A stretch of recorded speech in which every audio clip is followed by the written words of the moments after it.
छिपी हुई प्रतिभाओं को भी खोज निकाला है जिसने, छिपी हुई प्रतिभाओं को भी खोज निकाला है जिसने, न्यूटन, एडिसन, विवेकानंद जैसा विद्वान बनाया है जिसने, ईश्वर भी जिनके चरणों को छूता है ज्ञान को पाने को, जिनके दम पर था मचल रहा सिकंदर विश्व विजयी बन जाने को, सारे जहां से ऊंची थी और ऊंची है पदवी जिनकी, आओ मिलकर महिमा गाएं उन महापुरुष उन गुरुजन की। जी हाँ दोस्तों, इस दुनिया में जिसने भी इतिहास रचा है या जो भी इतिहास रचेगा उसके पीछे उनके गुरुजनों का योगदान है। तो गुरु के इस महत्व को देखते हुए हम आप लोगों से निवेदन करेंगे कि हमारी कविता की एक एक पंक्तियों को गौर से सुनिएगा। सृष्टि के आदि से ही, यानी कि जब से सृष्टि की शुरुआत हुई थी, सृष्टि के आदि से ही जग को गुरु ही थे ज्ञान दिया करते, प्रकृति को ही थे गुरु मान जिज्ञासु जन सीखा करते।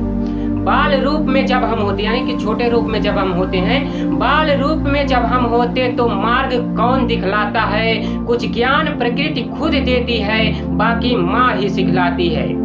सृष्टि के इसी नियम से ही एक बात समझ में आती है, बच्चों की प्रथम पाठशाला घर और प्रथम गुरु माँ कहलाती है। यदि प्यार नहीं मिलता माँ का, यदि प्यार नहीं मिलता माँ का, तो बल्ब का जलना मुश्किल था। 1093 आविष्कारों के संग एडिसन का नाम हो पाना मुश्किल था। सर हम्फ्री डेवी की संगत का, सर हम्फ्री डेवी की संगत का रंग असर ये लाता है। माइकल फैराडे का इलेक्ट्रोलिसिस का प्रयोग सफल हो जाता है। यदि नहीं मिला होता अवसर सर हम्फ्री डेवी के संग रहने का, तो कभी नहीं निर्माण हुआ होता बेंजीन और डायनमो का।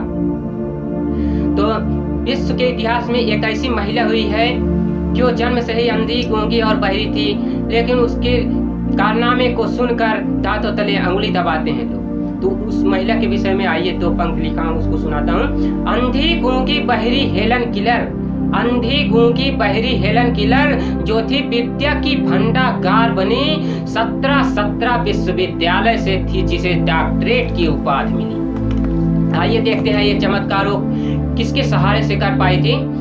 कुमारी सारा फुलर जैसी प्रशिक्षिका का था साथ मिला, तो लोगों की सेवा करने को 6 बार विश्व का भ्रमण किया। रामकृष्ण परमहंस जैसे महागुरु का साथ जिन्होंने पाया था, नरेंद्र से विवेकानंद बनकर विश्व भर में भारतीय संस्कृति का ध्वज फहराया था। धीमान गुरु विवेकानंद जी को नेताजी ने भी अपने कदम बढ़ाए थे, अंग्रेज और गांधी जी से अपने मर्जी का काम कराए थे। मेरी कविता की सबसे सुंदर पंक्तियों को आप लोग सुनिए। कोयले की खादानों में छिपे हुए हीरे जैसी हम सब में भी है छिपी हुई प्रतिभाएं भी एकदम वैसी, पर क्या हीरे में चमक बिना जौहरी के ही आ जाएगी? क्या कोई हस्ती गुरु ज्ञान बिना अब्दुल कलाम जैसा बन पाएगी? एक मिनट सोचिए कि इस जग में यदि गुरु ही ना होता तो क्या होता? जिंदा रहता मानव फिर भी मन मस्तिष्क तो उसका सोता, विकास नहीं होता जग का, सब पशुओं जैसे ही जीते। Karl Marx, Charles Darwin, Newton, Edison, Vivekananda जैसे युग परिवर्तक कहाँ होते? इस युग में यदि कोई हस्ती मंगल पे कदम बढ़ाएगी, तो गुरु कृपा से ही वह ऐसा इतिहास यहाँ रच पाएगी।